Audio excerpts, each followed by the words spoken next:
ಮೈಸೂರು ಕೊಡಗು ಕ್ಷೇತ್ರದಲ್ಲಿ ಗೆಲುವಿಗೆ ಯದುವೀರ್ ಕಸರತ್ತನ್ನ ಮಾಡ್ತಾ ಇದ್ದಾರೆ. ಅರಮನೆಯಿಂದ ಬಂದು ಜನರ ಜೊತೆ ಬೆರಿತಾ ಇದ್ದಾರೆ ರಾಜವಂಶಸ್ಥ.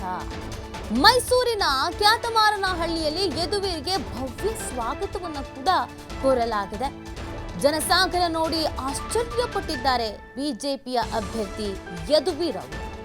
ಯದುವೀರ್ಗೆ ಹೂಮಳೆ ಸುರಿಸಿದ್ದಾರೆ ಬಿಜೆಪಿಯ ಕಾರ್ಯಕರ್ತರು. ಯದುವೀರ್ಗೆ ಎನ್ಆರ್ ಕ್ಷೇತ್ರದ ಬಿಜೆಪಿ ಮುಖಂಡರು ಕೂಡ ಈ ಸಂದರ್ಭದಲ್ಲಿ ಸಾಥನ್ನ ನೀಡಿದ್ದಾರೆ.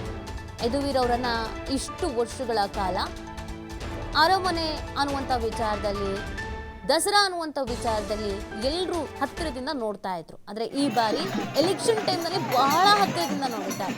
ಜನರ ಜೊತೆಗೆ ಬೆರಿತಾ ಇದ್ದಾರೆ.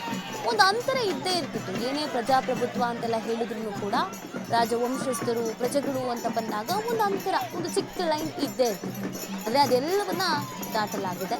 ಜನರ ಜೊತೆಗೆ ಬೆರೆತಿದ್ದಾರೆ. ಯದುವೀರ್ ಅವ್ರಿಗೆ ಇದು ಹೊಸದು. ಈ ಹಿಂದೆ ಸಂಸದರಾಗಿದ್ದು ಕೂಡ ಇದೆ, ಆದರೆ ಯದುವೀರ್ ಅವ್ರಿಗೆ ಇದು ಹೊಸದು.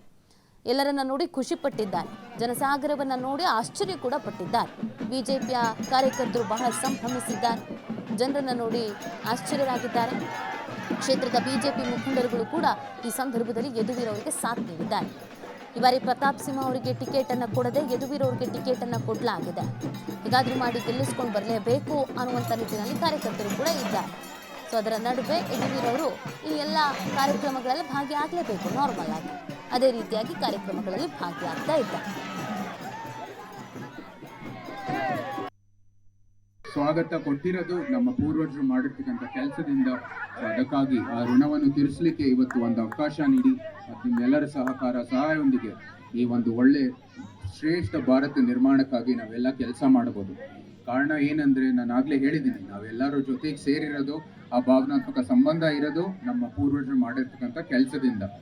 ಅದೇ ಕೆಲಸ, ಅದೇ ಕೊಡುಗೆ ಇವಾಗ ಅದರ ಪ್ರತಿಧ್ವನಿ ನಮ್ಮ ಕೇಂದ್ರ ಸರ್ಕಾರದಿಂದ ಬರ್ತಾ ಇದೆ. ಯಾವ ರೀತಿಯಲ್ಲಿ ನಮ್ಮ ದೇಶದ ಬ್ರ್ಯಾಂಡಿಂಗ್ ಆಗ್ತಾ ಇದೆ, ಪ್ರತಿಯೊಬ್ಬರಿಗೂ ಒಳ್ಳೊಳ್ಳೆ ಸ್ಕೀಮ್ಸ್ ಬರ್ತಾ ಇದೆ, ಪ್ರತಿಯೊಬ್ಬರಿಗೆ ಅಭಿವೃದ್ಧಿ ಬರ್ತಾ ಇದೆ. ಅದೇ ರೀತಿ ನಮ್ಮ ಮೈಸೂರು ಸಂಸ್ಥಾನದಲ್ಲೂ ಆಗ್ತಾ ಇತ್ತು. ಕೇಂದ್ರ ಸರ್ಕಾರದಿಂದ ಮೈಸೂರು ಸಂಸ್ಥಾನದ ಒಂದು ಪ್ರತಿಧ್ವನಿ ಇವಾಗ ಕೇಳಿ ಬರ್ತಾ ಇದೆ.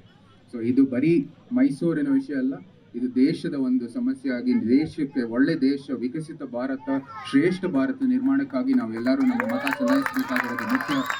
ಪ್ರಧಾನಮಂತ್ರಿ ಅವರ ದೃಷ್ಟಿಯಿಂದ ನಮ್ಮೆಲ್ಲರಿಗೆ ಒಂದು ಅಭಿವೃದ್ಧಿ ಆಗುತ್ತೆ. ನಮ್ಮೆಲ್ಲರೂ ಸಮೃದ್ಧವಾಗಿ ಜೀವನವನ್ನು ಮುಂದುವರಿಬೇಕಾಗಿರುವಂಥದ್ದು ಕಾಲ ಬಂದಿದೆ. ಮೈಸೂರು ಸಂಸ್ಥಾನಕ್ಕೆ ಏನೇ ನಮ್ಮ ಎಲ್ಲರೂ ಸ್ಮರಣೆ ಮಾಡೋದು, ಆಗಿನ ಕಾಲದಲ್ಲಿ ನೆಟ್ಟಿರುವ ಎಲ್ಲ ಯೋಜನೆಗಳಿರ್ಬೋದು ಅಥವಾ ಇದು ಎಲ್ಲ ಸಂಸ್ಥೆಗಳಿರ್ಬೋದು, ಅದು 100 ವರ್ಷ ಕಾಲ ಅದು ಸಮಾಜಕ್ಕೆ ಸೇವೆ ಆಗಿದೆ.